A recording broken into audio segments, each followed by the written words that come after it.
Hey, welcome back to the Personality Hacker Podcast. My name is Joe Mark Witt. And I'm Antonia Dodge. Today we're continuing, or actually we're going to start a new series. The only reason why I say continuing is because on the last podcast, we did some prep work for this series that we're about to launch into, which is on the importance of developing your Copilot process.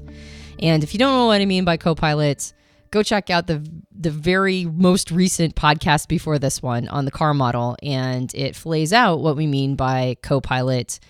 Or if you are a Myers-Briggs geek, then the auxiliary cognitive function. We get a lot of questions about how to develop the Copilot because we are always on about it. We believe that it is one of the most important things that you can do when using Myers-Briggs for growth.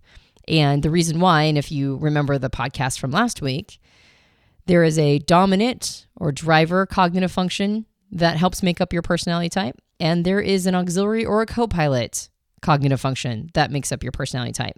And these two functions in cahoots with each other help you cover four elements that every human being needs to be able to do. And that is go inward, to consult who you are internally and get to know yourself on an identity level. And that is an introverted activity. And then also get outer world feedback and observe how you're making an impact in the world. And that is an extroverted activity. And also these two functions allow you to take in and gather more information and perceive the world based on how you are wired's interests. And then it also helps you judge that information or evaluate the quality of the information that you're taking in. So all people need to do all four of those things: a way to go outward, get outer world feedback, and also to go inward to find yourself on an identity level. And you need to be able to gather new information and then make decisions based on that information. Each cognitive function allows you to do two of those four things. So your driver and your copilot functions together, or your dominant auxiliary processes, they cover all four bases. Now, as we mentioned in the last podcast, we really like our driver dominant function. It feels really good to us. It's native to our wiring. We like the attitude that it's in, which an attitude is either an introverted or an extroverted expression. So if we're extroverts, our driver dominant function is always going to be extroverted. And if we're an introvert, our driver dominant function is always going to be introverted. And that is our preference. That is of our desire. And so we have a tendency to over-rely on that driver process, but that only gives us two of those four things. No matter what personality type you are, it only gives you access to two of the four things that all human beings need in order to be complete. So our copilot, our auxiliary process, helps round us out, but it's not in our native world, our native attitude. If your driver or dominant process is introverted, then your copilot or auxiliary process will be the opposite. And if your driver or dominant process is a judging function, then your copilot will automatically be perceiving, and vice versa. So because it's not native to us, it's not what it's not our ideal preference, we have a tendency to kick that can down the road, right? We'll develop it at some point, but maybe not right now because it doesn't feel so good. And I'm an extrovert and I'm doing extrovert activities. So I want to keep doing that. So I'm just going to keep doing that and not go inward. Or I'm an introvert and I want to stay doing introverted activities because that feels really good. So I'm going to do that extroverted stuff later. When we develop our copilot, we have a tendency to do it in a two-dimensional way. When we are problem solving, we'll bring that copilot in to help us solve the problem. But as soon as the challenge is over, we stop focusing on it.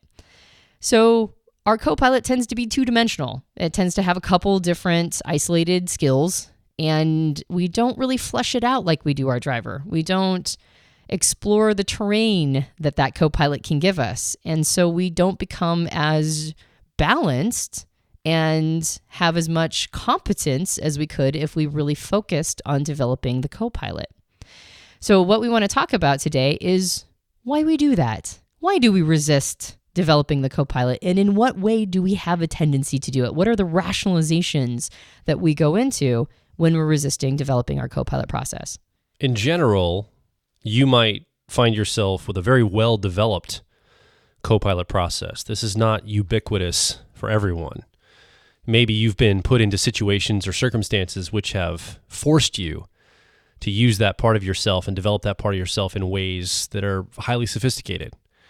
And yet, even in the midst of that, there are probably areas where you can still grow. I think all of us can improve. Even if you have a talent for something or been put in a position where you have to grow or learn or develop in a certain way, there's always going to be blind spots. So you probably have it's a gradient of development for yourself. You're not going to be completely green on this and know nothing about your Copilot, and you may not be completely proficient on it either unless you put some time and attention to it. You're going to be on a spectrum somewhere of development. And again, your circumstances might have you develop this more than someone else of your same personality type that has different circumstances in their life. Often our lives help us develop ourselves in different ways. And the other thing about this is when we, in a general sense, we're going to get into more specifics around your type or types like yours when we talk about some of the resistances that come up. But from my personal experience, one of the challenges in working on and developing your Copilot is over the course of your life, you have developed strategies for engaging with the world in general that have worked for you. They've gotten results. You get to show up and these are the things you've relied upon and have banked on or counted on in getting through your life. And when you look at the talents that your Copilot shows you and you say, man, I want to develop some more of these talents into skills. I don't want them just to be raw talents, but I want to develop and hone these as skills. Anytime you begin to develop skills around something that you're already talented at, it can be messy. It can expose the areas where you don't have as much skill development. And it can, again, from my personal experience, you can feel silly. It can feel like it's taking forever. It can feel confusing. Sometimes it can be almost like more trouble than it's worth. And you, in general, say, I don't know, all the stuff that I've been doing up till now has been working for me. I've dabbled a little bit in this growth, and I'm not seeing the results I want to see. I'm not seeing the skills come as quickly as I'd like to see. I'm going to retreat back away from this and just stay back with my driver process and maybe the other strategies that I've developed in my personality in my life. And I would encourage you that if you get through, it's kind of like Stephen Covey's competency model, right? When you first start out, you really don't know what you don't know. You have unconscious incompetence around certain things. And as you begin to realize you've got some skills to develop, you then are conscious of all your incompetencies. You realize, oh man, maybe I have some things I could work on here. You're conscious of those, and it gets frustrating because you start to work on them, and then all the things that you know you have to work on become very obvious to you, and it can be very demoralizing. A lot of people stay in that space for a while because you're figuring things out. And then eventually you move to conscious competence. You develop competency, you develop the skills, you're conscious of it. And eventually you get to unconscious competence, where it integrates into your personality, integrates into your life. You don't have to think about these skills anymore. They're just part of your daily experience. But that process can take a while. It can be messy. It can be difficult. All the things you've relied upon now, you're almost in a way doing the opposite of what you relied upon before. And so you're not getting the results you once got. It feels like you may even be losing ground on your skill development. And I think this is just a meta frame to think about these. We're going to go into specifics, but this is a meta frame to think about. It's not necessarily an easy path to develop skill in something that you have to. And realize it can be challenging, and the way out is through, by sticking with it.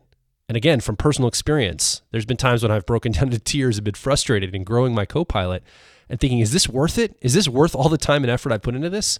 And I'll tell you from my experience, it's been massively worth it. It's been an amazing experience for me to get through to the other side and resisting things all the way through. And then I get to the other side and it's like, wow, what an incredible experience I have now in life, where I can pull upon a whole new skill set that I've developed over the course of several years by intentionally working on it.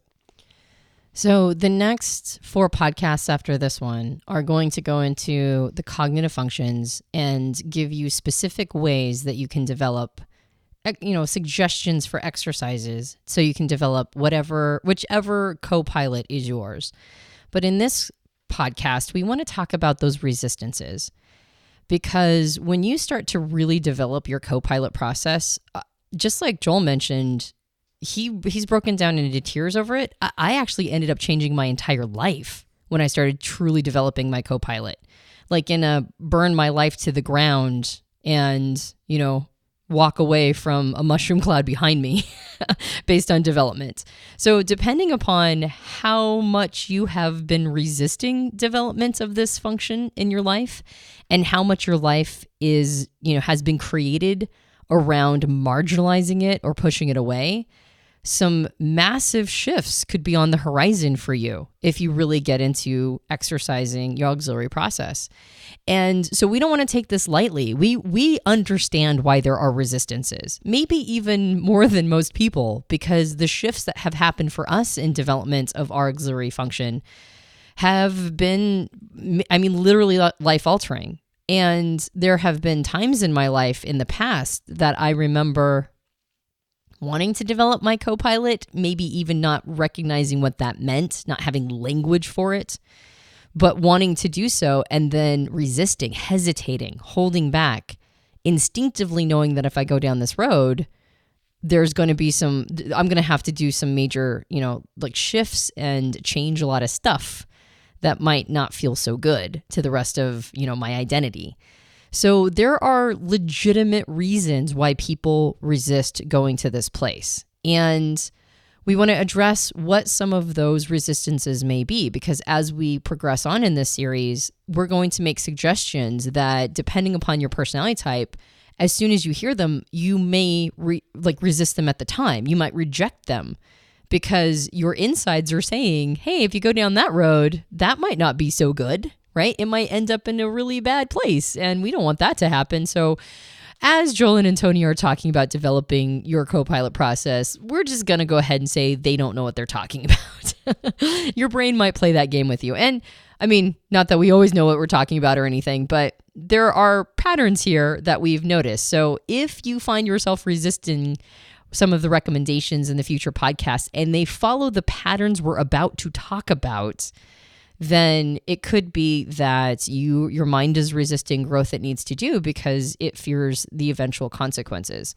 Now, the eventual consequences or implications of doing this work, I would argue, actually get you back to the place you truly want to be. If you've been avoiding doing this work and you find yourself in a place where you actually go through the process of developing the auxiliary or making these major changes, you will see on the other side that a lot of the things that you're resisting and the belief that you've created the life you want right now is generally synthetic. It's like a synthetic version of what you really want. And the development of your auxiliary function oftentimes gets you to the real thing. It's painful. There's a lot of growth and a lot of, challenges and a lot of icky stuff that oftentimes is represented in this work. But the way out is through. And when you get to the other side, you look back and go, oh, I didn't know that was the fake version. This is the real thing. Wow. Okay, cool. And you come from a much more empowered place. So again, not that we always know what we're talking about, and I'm not making that claim right now, but if you find yourself resisting some of the recommendations we make in future podcasts because of the reasons we're about to go through, this is a predictable pattern, and there's good reason why your mind would want to resist. But we recommend that you try to get through those resistances because there's a lot of reward on the other side of this work. So let's dive into this. One of the biggest resistances, if you listen to the podcast directly before this called the CAR model, you'll understand that the Copilot, or auxiliary cognitive function, is the opposite attitude of your driver or dominant function. So for example, if your driver is an extroverted cognitive function, if it's an extroverted attitude, that means that your Copilot is going to be introverted. And so this is really the first line of resistance people have when we recommend that you go and grow your Copilot. Because if your driver is extroverted, that means you're very comfortable living and working and engaging in the extroverted world with an extroverted attitude. You have, you live your life in the outer world. You have an expression of that where it's very comfortable to be there. If your driver is introverted, you are going to be more comfortable in the introverted world, your inner space. And so just by us suggesting that you get into the Copilot, which is a different attitude from your driver, already is going to be met with many resistances. For example, I'm an ENFP in the Myers-Briggs system. I use a driver function of extroverted intuition, and my Copilot is introverted feeling. So when I'm told, hey, Joel, you need to go grow that introverted feeling part of you, well, man, I'm an extrovert. I'm already living and engaging with the outer world, and I love it. I'm an extrovert. I enjoy that part of me. That's where I live the best. I do my best, quote unquote, work in the extroverted world. I show up, from my perspective, right, my best when I'm in the outer world. And now you're suggesting that I have to go inward and spend the time to find out more about my inner world and grow my inner world. So already I'm starting to, when I hear this, I'm playing as if I haven't heard this before. I'm resisting this idea of having to switch into a world that's not the world that I'm used to or that I enjoy engaging with. So right out of the outset, the first resistance that we come up with is, wait a second, that means I have to engage in a world that I don't feel as comfortable or I don't enjoy being a part of as much. Conversely, let's say you're an introvert. Let's say you're an ISFP in the Myers-Briggs system. Your driver process or your primary way of engaging with the world is going to be introverted feeling, meaning that your Copilot is going to be extroverted sensing, an extroverted attitude. So now we're telling you as an introvert that you have to be more extroverted to grow yourself. You have to grow yourself in a more of an extroverted way. And there might be resistances because you're used to being in your introverted world. So you can already see, again, this line of defense coming up in asking you to do something you're not as comfortable with. Yeah, people will do gymnastics to try to reconcile the introverted work they have to do. They'll do gymnastics to try to figure out an extroverted activity that they can shoehorn into introverted work. And the opposite happens too. I've seen so many people just really try to shoehorn some sort of extroverted activity or introverted activity into an extroverted frame. For example, this happens, I think, with a lot of INPs in particular. I've seen a lot of INPs hope that online research, data gathering and information gathering is extroverted intuition, right? That's because that's consulting the outside world, regardless of the fact of whether or not they're home alone, all by themselves, on their own computer, not getting out into the outer space at all. They just really hope that that is an extroverted intuition activity. And we've gotten so much pushback about that when we go, well, it's not really going to move the needle for you. And they're like, no, online research counts. So we'll address those a little bit later in future podcasts on developing your Copilot, but it's just really common for people to want to shoehorn whatever it is they want to be doing as the thing that really isn't going to truly help them develop their Copilot. They just really wish it would. And so, like you mentioned, that's the first line of defense. But let's talk a little bit about what the specific thing that each of these types are attempting to avoid. And then in the future, when we talk about like the specific ways to develop your Copilot, if the resistance looks like what we're about to talk about, then you'll know this is your mind wiring resistance. And if you have reasons to not agree with us in future podcasts that don't follow this pattern, then it might just be because we're wrong, and that's a possibility too. All right, but I don't think so. I don't think we're wrong on this one. All right, well, but we could be. All right, I'm equivocating. All right, let's go into the specific types. Let's start with EJs. All right. So EJs, ESFJs, ENFJs, ESTJs, and ENTJs all lead with an extroverted judging function. For the EFJs, this would be extroverted feeling. And for the ETJs, this would be extroverted thinking. And so their function, their Copilot function, is going to be introverted, right, as an antidote to the extroverted function. And it's going to be perceiving or information gathering as an antidote for their dominant extroverted judging. So what ends up happening is that EJs get the advice that they need to go into their introverted perceiving process. And there's a lot of resistance that gets kicked up for them because this requires them to slow down. Now, all EJs want to be in control. They want to be managing the situation. Almost every EJ will admit, yeah, I like to have control over my environment. And even if they're kind of a hands-off EJ, they still like to have control to some extent. So because of that, when they go into their introverted perceiving process, it requires them to be in a place that they can't really control, which is the impressions that they're picking up from the outside world inside of themselves. So one of the first things that they do is they resist this idea of having to go inward because who knows what's inside there? Who knows what they've picked up? Who knows what information that they've been absorbing this whole time that they have to kind of sort through? And it takes a long time to sort through that information. It's not a simple one and done. It's not something you tick off a box. It requires some meditation. It requires some slowing down and breathing. It requires a little bit of finding out what things kind of struck you as important or as necessary. It also requires you to see in a longer timeline. If you're an ESJ, that means that your Copilot is introverted sensing. That means that you have to go way back into the past sometimes and really fillet out what all of those impressions meant to you and see new ways of understanding these impressions and maybe consulting experts and trying to figure out how it was done before. So during this time period of slowing down, who knows what in your outside world is going crazy and all the things that need your attention and all of the to-do items that aren't getting done as you're slowing way down.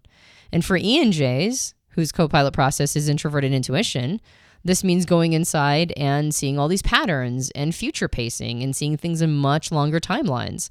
So again, this is like meditation. This means that you can't be active while you're doing this. It requires you to slow way down and get real present and get real calm.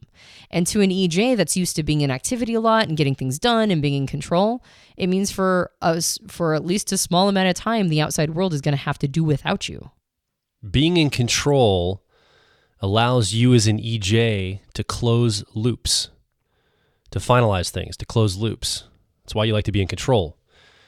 If you're an EFJ, you get to meet needs, get needs met, get them met quickly, close the loops on meeting needs, make the people around you have their needs met. If you're an ETJ, it's about accomplishing things, about checking off boxes on a to-do list, about making things happen in the outer world. So all EJs want to accomplish something. They want to meet needs. They want to make something happen. They want to get stuff done. And slowing down stops you from getting stuff done. You have to stop and think about, is this the right action? Is this the right thing we should be doing? Is this, I need more information. Maybe that will change my decision to close this loop. And now you're not getting the loops closed. Now these loops are left open. While you're over meditating or gathering more information or whatever you're doing and slowing down, getting in touch with your inner world, those loops are remaining open, which will drive you crazy as an EJ. So it's a resistance to you to say, I don't want to stop and do that. These loops, look at this list. Look at this giant list I have in front of me. Or look at all these needs in my life of the people in my life. I'm not meeting their needs and I'm not accomplishing these things on my list. Well, I can't handle that. I need to keep moving and get that stuff done. So there's no way I want to stop and go inside. And this is the resistance coming up for you. Well, and what if there's trauma that hasn't been attended to? What if you have some legit healing work to do? Then when you go inside, then it's all a mess, right? Like you can't determine whether or not the experiences in your life have impacted you for the positive or the negative. That's something that you sort out when you go inward. So what if you've got some trauma you've got to work through, and now all projection stops while you're attending to this trauma and doing the healing work that maybe you've been putting off for decades. So it feels super inefficient to go inside. And yet, when that stuff is inside of you that you haven't been addressing, when there's things on an identity level that require you to go inward and really listen to, it's not like that stuff goes away when you're in an active space. It just means that it's being shoved into a closet and the door is shut and locked. That stuff needs addressed as well. And not only that, but you might be doing a bunch of stuff that actually you shouldn't be doing. As in, you might be crossing off a bunch of to-do items that when you go inside, you realize isn't what you wanted to do, or isn't moving the needle, isn't the thing that is right for you on a long timeline, or isn't in alignment with the values that came from your past. When you go inward, that's when you get to determine what kind of person you want to be, not just what kind of person gets a bunch of stuff done. So it's extremely important to go inward, even if it means that you have to slow down, and even if it means you have to question some of the stuff you've been doing or plan on doing. That's kind of the point, is it makes sure that you're not on the wrong trajectory as you're getting all this stuff done.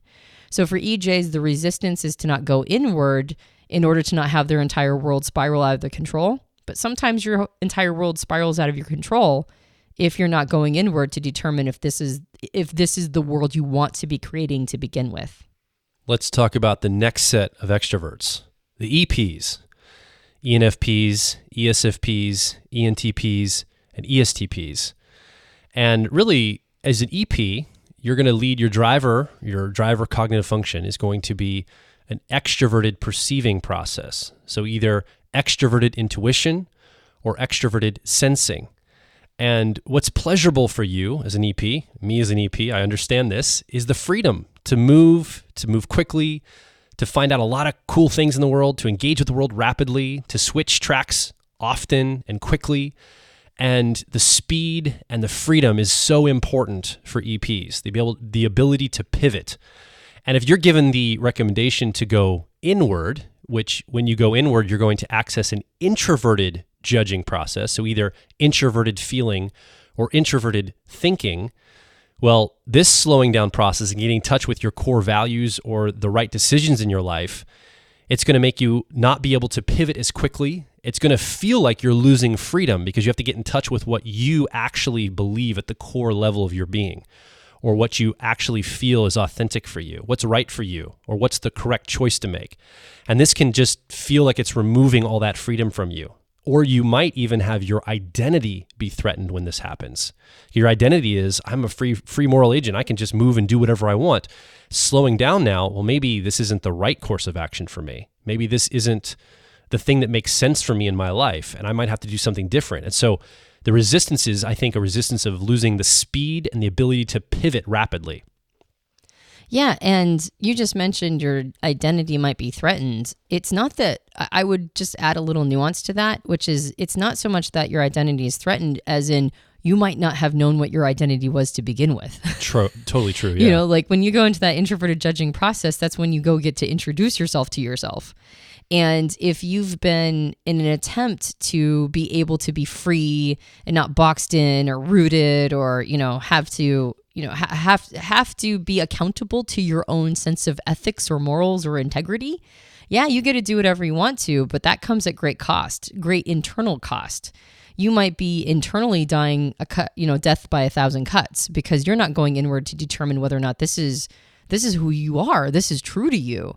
And you might be sort of slammed around like a ship in a storm. Like you're letting the outside world determine whether or not your course of action is right for you. And then years might go by, even decades might go by, and you look around at your life and go, maybe this isn't what I wanted. What was I supposed to be doing again? This is not my authentic life. Is this my real life? And so in an attempt to have unfettered freedom, you actually have created through the passage of time, you are now bound to time. You now have to play catch up to make sure that you're building the life you truly want to build. So going inward, again, just kind of like with the EJs, it holds you accountable to certain things that you might not have been wanting to see for a long time. And that feels fettering. It feels like you're now boxed in by your own sense of integrity. But it's much better to be controlled or have freedoms removed by a sense of conscience or integrity than to have freedoms removed by a sense of guilt or a sense of losing one's identity, which is maybe even more imprisoning than integrity or conscience. So for EPs, the important thing to remember is that while this might feel like really bad work and it might require you to make some pretty big changes in your life to be more in alignment with who you truly are or in integrity with who you truly are, and you might want to kick that can as far down the road as you possibly can. And if you do that, you will find yourself imprisoned by much, much more unpleasant feelings and also imprisoned by the passage of time. So the principle here for you, if you're an EJ or an EP, you're an extrovert, is slow way down in order to get in touch with who you really are, or to get that internal perspective or understanding about yourself. You have to slow way down.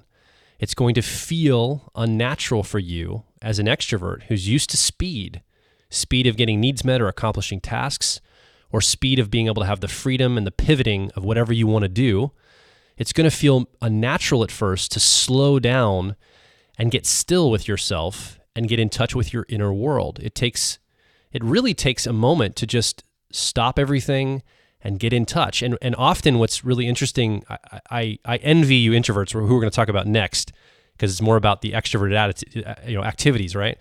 But for us extroverts, EJs and EPs, slowing down and getting in touch with ourselves isn't really an activity or the ability to necessarily make a list or do something as an activity in the outer world. It's something that we almost are just sitting with ourselves. We're just meditating or ruminating or journaling or figuring out what we feel or think about things. And it can oftentimes, when we talk to extroverts, well, what do I do? How do I do this? And it's hard to create a to-do item list because to-do items or getting things accomplished is such an extroverted framework. It's such an extroverted way of seeing it, right? And when we go inward, it's just about sitting with ourselves, being present to ourselves. And again, the core idea here is slowing way down. Well, and it's also sitting with a lot of pain. I think that might be one of the biggest reasons why extroverts avoid doing the inner world, growth, because there might be some legit pain in there that we've never built a strategy to address or attend to. And so when we go in, there's just can be so much thrashing, so much internal thrashing that happens because there's stuff here that we never did anything, never built any skills to address. So oftentimes going inward for an extrovert is actually quite painful. There's a lot of pain represented there. And it's one of the reasons why we avoid it. And also the way out is through. So when you hear the recommendations for your introverted process, recognize that we get it, right? We're two extroverts.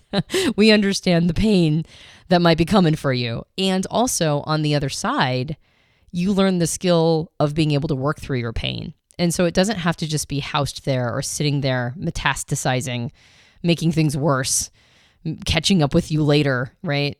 You can actually figure out ways to build greater intimacy with other people and intimacy with yourself and learn how to heal and learn how to transcend some of the pain work.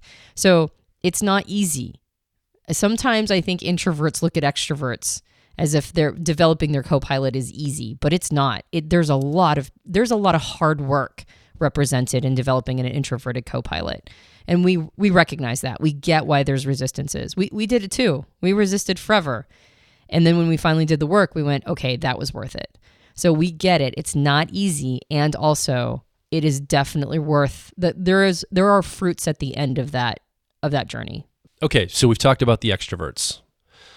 Let's talk about you introverts now. Let's start with the IJs. But again, the principle here for introverts is you're going to be leading with a driver that is an introverted cognitive function. So that means your co-pilot is going to be extroverted. I envy you because as an extrovert, of course, it makes sense to me to get into the outer world, to make things happen in the outer world, to make extroverted, overtures to grow. I'm like, wow, I envy. That seems so easy to be able to do. And just like what Antonia said, to introverts, maybe it looks like extroverts have an easy time of it.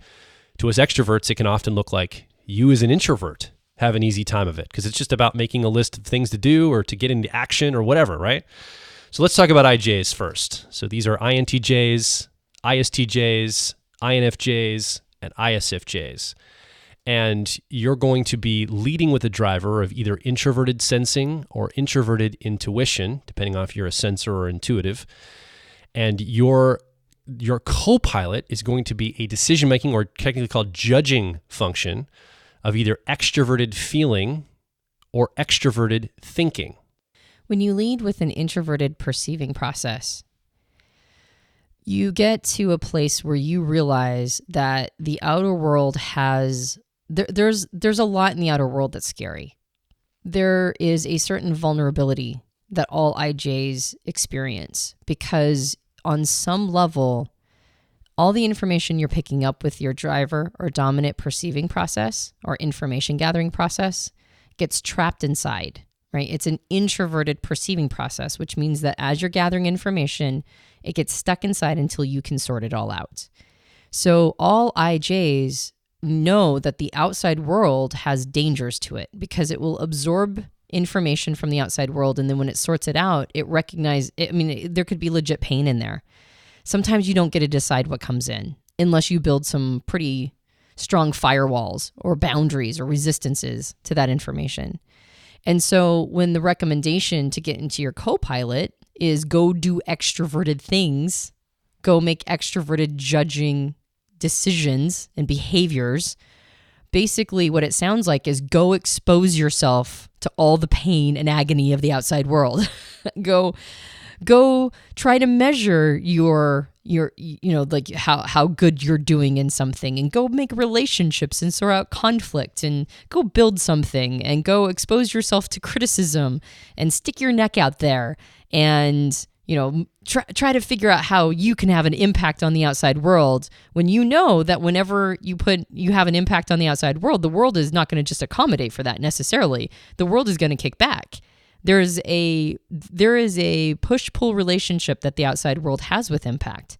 And when you start making impacts in the outside world, you start exposing yourself to the world paying attention to you. And so one of the challenges that IJs have when the recommendation is to get into their Copilot of either extroverted thinking or extroverted feeling, all they hear sometimes is go stick your neck out there, right? Go expose yourself to danger. Go be willing to have yourself judged and criticized and have people push back against you and maybe hurt your feelings even more. And that is a real challenge to IJ types. Yeah, it feels like risk. I mean, the risk feels great because that real world feedback, that having to go out, and it's not just go out and see the world in an extroverted way. What we're suggesting you do is go make decisive decisions in the outside world, decide things in the outer world. That project that you've been brewing, for a while, you've been drawing the plans of, you've been making the business plan or the project plan of, go and execute on that, make decisions about that, and actually see if it works in the outer world.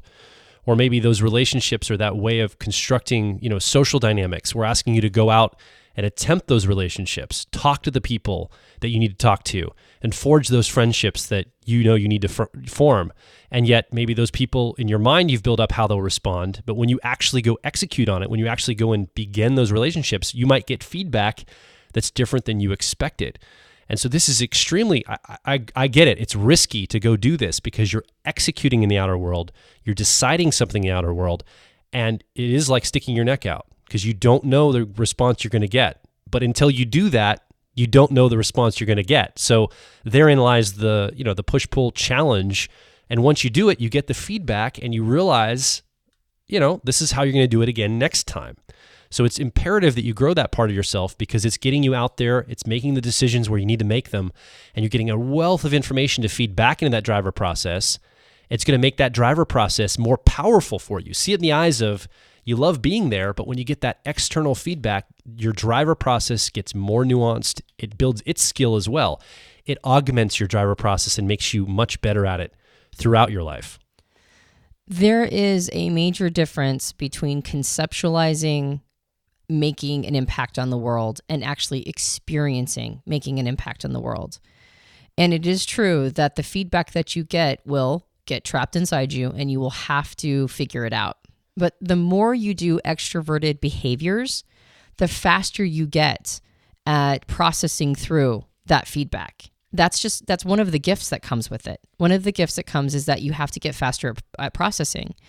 And so the extroverted judging function, you're going to fail. That's just part of doing anything that's new. And of course, all the old adages are things like, if you succeeded the first time, it means you didn't learn anything because you already knew how to do that. So if you fail the first time around, you actually learn something. And for all the IJ types, learning is very gratifying. They're just used to doing it in a more comfortable environment. Learning in the real world by trying to build something or to resolve conflict or whatever it is, whatever flavor of extroverted judging function that you need to develop as your Copilot.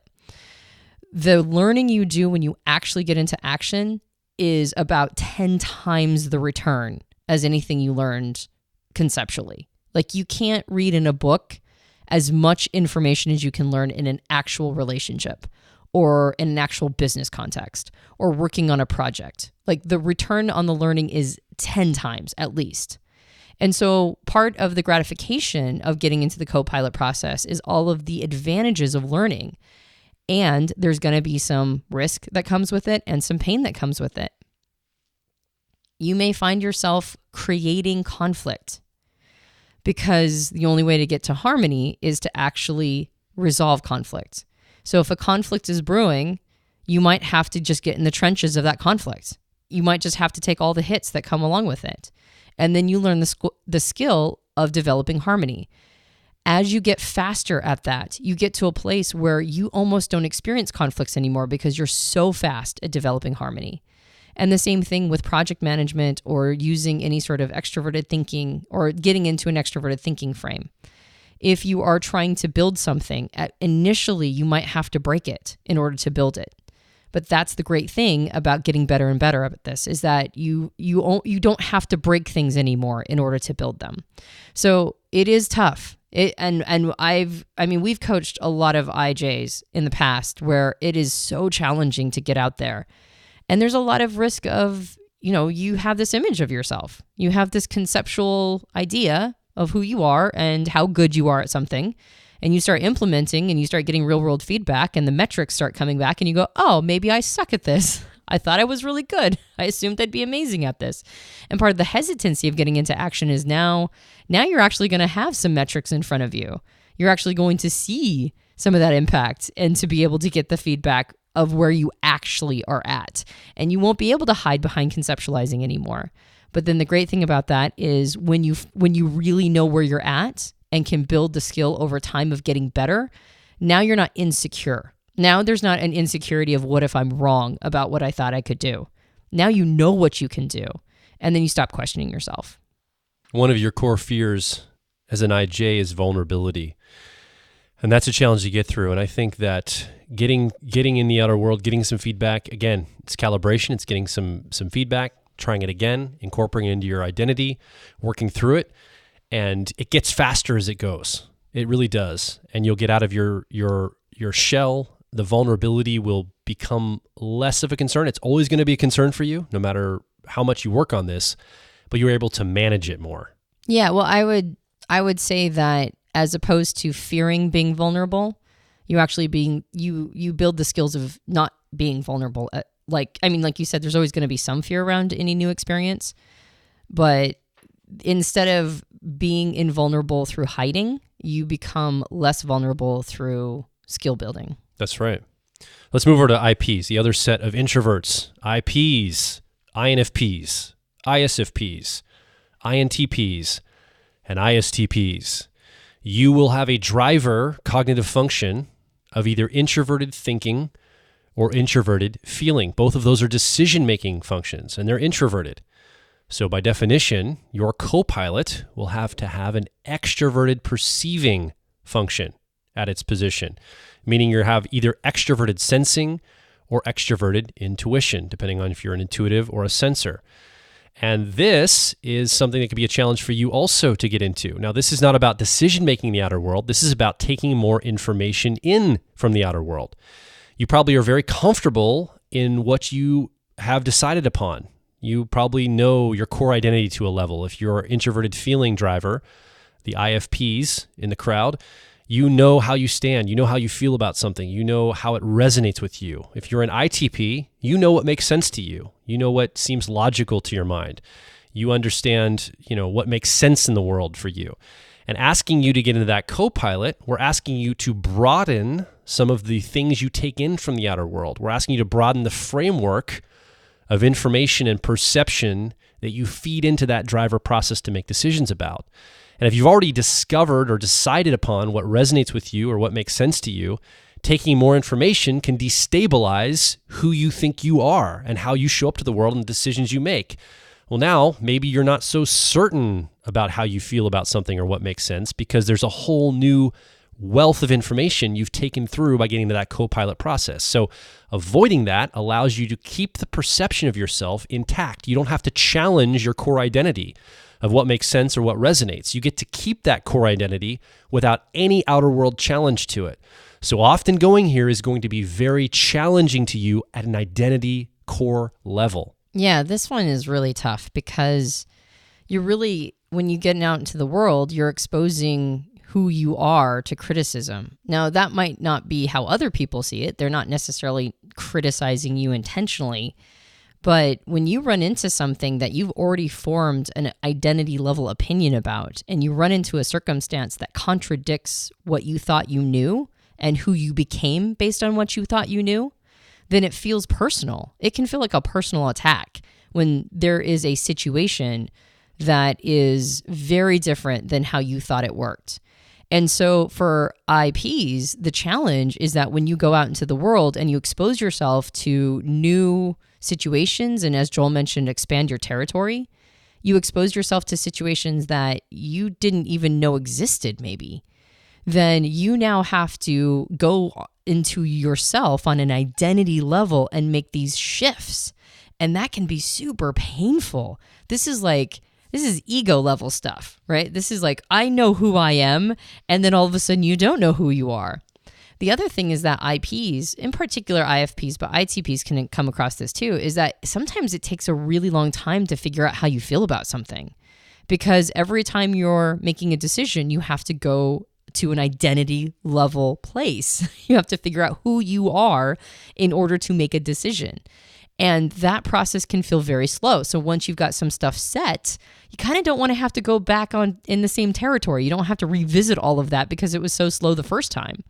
And the more you open up your world, the more it requires that work of you. It requires you to go back into an identity level, which requires you to go back and figure out who you are based on all this new information. So it can really feel like why would you do that to yourself? Why would you expose yourself to all these new circumstances or situations that just force you to do all this ego level work? And so it's understandable why IPs would put that work off, why they would say things like, well, I'm going to do internet research, and that's expanding my extroverted perceiving process. Well, what's great about doing online research is that anything you don't agree with, you can just ignore. But it's really hard to ignore a situation that's in front of you where people are acting out scenarios that you would like to not have to experience or see, but it's just happening anyway. And you have to be there until the quote unquote play completes itself. The core fear here is self-doubt, because you have a level of certainty when you've decided upon your core identity, whether that's if you're an ITP, through your thoughts, through what makes sense to you, through the logic that you've developed in your subjective mind to say, this makes sense to me. If you are introduced to information in the outer world that might open up the expansion of, oh, maybe there's a bunch of information here I haven't taken into account. Now the information I had doesn't make sense to me. Now I doubt myself. Maybe I shouldn't believe in my own logic that I've developed. And if you're an IFP, the things that resonate with you, your core identity on a feeling level, the resonance of how you feel about something tied to your ego, and all of a sudden you expand you broaden your perspective on something, and now you're going, wait, now I doubt who I am. Maybe I'm not that ethical, moral person based on this other feedback I got, or not ethical or moral, but maybe I have to change or get more gradient here around some of the morality that I was very clear on before. There's new information I have to take into account and integrate into my personality. So this idea of fearing self-doubt, who likes to doubt themselves? Nobody, but especially IPs. If you're an IP, you hate to have that self-doubt and you want to push it away. And often new information can come into your field and then give you this sense of self-doubt, which you want to avoid at all costs. That's your instinct. Yeah, there's a difference between reading about poverty in Brazil and actually watching whole families live at a dump, waiting for the dump trucks to come in and dump their garbage, and then they all run in to scavenge whatever they can do, stepping on, needles and other filth. Like, there's a totally different experience between those two things. One is sad, and the other one is life-changing. So when an introvert seeks introverted activities to try to tell themselves they're doing something extroverted, it's because they haven't done enough extroverted activities to recognize the difference. And I would argue the same is true. When an extrovert attempts to do introverted activities by actually doing extroverted activities, it means that they haven't really gone inward to try to figure out what that truly looks like, to go inward and really sit with themselves and really meditate on who they are or what the meaning of their world is. So it makes sense why we want to push these things away. It makes sense why we would want to rationalize the opposite. It makes sense why we'd want to stay in the world, either extroverted or introverted world, that is native to us, because we have mastery there. We understand how to work with that terrain. And when we're shoved inside the other one, then now all of a sudden we've got to figure all this stuff out. We got to figure out who we are and what we want to do, and have we been doing the thing we want to be doing, and what does this mean? And oh, now I'm getting this feedback, and oh no, I'm getting criticized. Oh, who am I? Am I actually as good as I thought I was? Oh, maybe I'm not. Maybe I'm terrible. Like, oh crap, now who am I? Like, all of these questions come up depending upon our personality type and which Copilot process that we're trying to develop. Real, true, authentic development of the Copilot almost certainly will change your life, unless you have been lucky enough to be in a context that pushed you into your Copilot. And I've known this before. I have a very good friend who's an ISTP, who is a racquetball player. She's one of the world champion racquetball players, and she's an ISTP, and somebody put a racket in her hand at like 3 years old, and she's been playing racquetball ever since.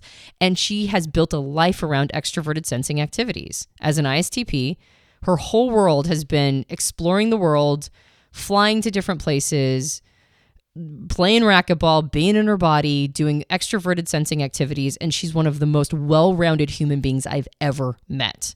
She is lucky because the world that she was born into made sure that she was in her Copilot, quite by accident. But most of us have not had that experience. Most of us have not been pushed to be in our Copilot and forced to develop that Copilot function. So for those of us who haven't, we have to bite the bullet. We have to get into that place and do the work of developing that part of us, even though it's going to feel really weird or icky or wrong or force us to thrash or rationalize or do whatever we do, bargain, right? To not have to do this work. And when we do it, what we find is all the things we were trying to synthetically create at the front end authentically happens in the back end. It authentically happens when we get through this process and we realize how much of a, I don't want to say fraud we were to begin with, but how much we were kind of kidding ourselves. And then we get to a place where we feel authentic freedom, authentic self-confidence, authentic impact, right? Authentic movement in the world and authentic control. All the things we desire, regardless of our type, all the things we desire that we're trying to synthetically create in the front end actually happens after we develop our Copilot process.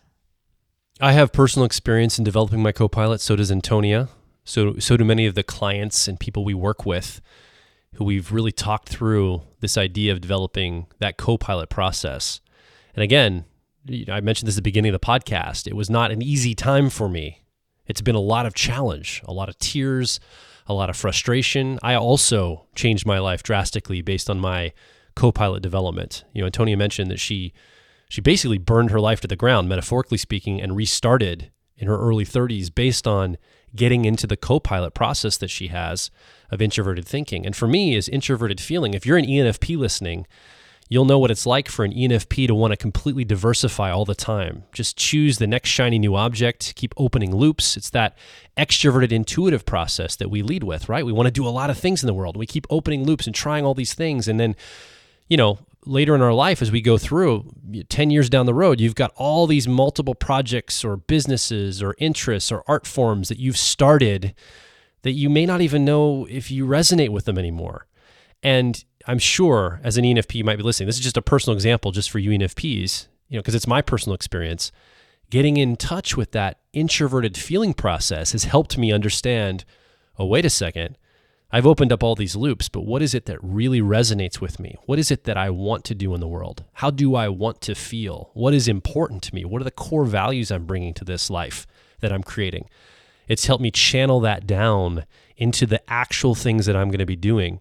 It's gotten me onto mission. It's gotten me onto passion. It's got me onto purpose in my life. It's focused me. It's given me a direction and a core stability and a weight, an anchor point for me to be able to do it's still creative. I can still open a lot of loops, but I have much more direction and purpose that those loops open from. Almost imagine balloons being tethered to a weight, and that weight is that introverted feeling process. That's a personal example from me, but for each type, there's a version of this. When you get into that Copilot process, there's a version of that for you that it basically gives you a much more rounded out part of your personality, much more fidelity to who you are, a sense of purpose or mission, a sense of understanding how the feedback from the outer world's coming in if you're an introvert, slowing down if you're an extrovert and getting more in touch with your inner self. There's so much that comes from this. In fact, I would say 80% or more of Personality Hackers' content, the things we talk about, the ways we talk, the coaching we give, the clients we work with, it's focused on this Copilot process because it is from our perspective, the single most important part of your personality you could focus on, not just looking at the talents you have there, but growing the skills and putting actual skill development and intention behind growing those skills. And if you do that, it's our belief that you will be a changed person. Your life will change for the better. You'll show up, you'll be happier, you'll get better results in your life, you'll have better relationships, you'll have a better career path. It increases the quality of your life to such a degree that we focused a lot of our efforts onto talking about the Copilot. It is that important for personal growth. In the next few weeks, we're going to go through some podcasts talking more specifically on how to do that. We've created premium programs and products, obviously, on our website that dive deep into some of these ideas, but we're also going to expand on some of them here on the podcast. A little bit more surface on the podcast, but they're going to give you some ways that you can focus on it immediately just by being a podcast listener and applying these things to your life, because we want to see you grow. We want to see you develop in your personality, and it's so important to get started right away at that Copilot level. That's not to say that the other cognitive functions in your cognitive function stack are not important, but we have a different relationship with each of these positions. And of course, the driver is super important. And the number one thing you can do there is build a life around your driver. Make sure it's getting plenty of time in order to regenerate your batteries and to keep you in flow so that you are feeling the best you can. And our 10-year-old process is super important as well. And the important thing with the 10-year-old is to make sure you have a healthy parent-child relationship with it. And the same thing with the 3-year-old. It's your aspiration. You want to integrate it into your personality type. And once you start focusing on the Copilot, it's kind of like everything else sort of falls in place, because that's the thing we unconsciously resist the most. And it's very easy for us to rationalize not developing it or think we're further along in development than we actually are. I don't think you can develop it enough. Personally, I continue to develop my introverted thinking process. I've moved on to helping balance it with my 10-year-old of extroverted feeling. Right now, I'm really kind of exploring introverted sensing as a part of who I am and trying to integrate it. So it's not like I'm ignoring everybody else. But I have noticed that if I continue to have a discipline around developing my Copilot of introverted thinking, it facilitates the growth in every other compartment of who I am when seeing through the lens of Myers-Briggs. So we really do think it's super important. And we hope that as we go through the development of the Copilot in the next few podcasts, as Joel mentioned, we're going to give you some recommendations. We hope that they move the needle for you. And we know it's not easy. We know there's going to be resistances. We get it. We were there. And we really do hope that you're able to find some space in your life to make some time to do that development work. So now it's your turn to make your voice heard. Come over to personalityhacker.com. Directly below this podcast is a great place in the comment area to leave a question, to leave comments, to tell your story. Maybe you have been in the process of developing your Copilot. We've talked about this a lot on the podcast, right? And we have it in some of our premium programs. So come share your story, maybe a success story. Obviously, in that story, there's probably struggle and pain and tears and agony maybe, or a lot of success from it too. We want to hear the story of your journey. It's important for other people to hear it, for us to hear it, for other people to hear it, and for you to have a platform to express yourself and share your experience. Because each of these experiences, as we weave together a mosaic of these experiences, we can help each other understand how this might show up for each individual personality, because we believe that personal growth is tailored specifically to you and how your mind is wired. So your story matters. The way we can share these things is through stories, and your story matters over at personalityhacker.com, directly below this podcast. If you enjoyed this podcast, you can subscribe to us on iTunes and various Android platforms. And if you want to support us at Personality Hacker, one of the best ways to do that is to go to personalityhacker.com and in our product catalog, see if there's a premium program that is right for you. There might be one that's a good fit that helps you move the needle in your own personal development experience. So if that's something that interests you, go check out the catalog. Also, this series we're recording is very high level. It's got a lot of great content. And now would be a great time to introduce Personality Hacker, especially if you've been a long-time listener, to a friend or family member, somebody that maybe you could talk these ideas out with in your life, someone that could listen along with you in this short series and listen to all the podcasts for that matter, and be able to discuss the things we talk about here. You have a real person in real time you could discuss these things with. So find a friend or family member who might want to join you almost as a study buddy, quote unquote, or somebody to go along the journey of some of the things we're talking about in the next few episodes. And this is a great way to bounce ideas off of. And then it introduces Personality Hacker to even more people, and more people can be helped by the podcast. So I think it's a great idea. So we'd love to meet your friends and family members. My name is Joel Mark Witt. And I'm Antonia Dodge. We can't wait to talk with you on the next Personality Hacker podcast.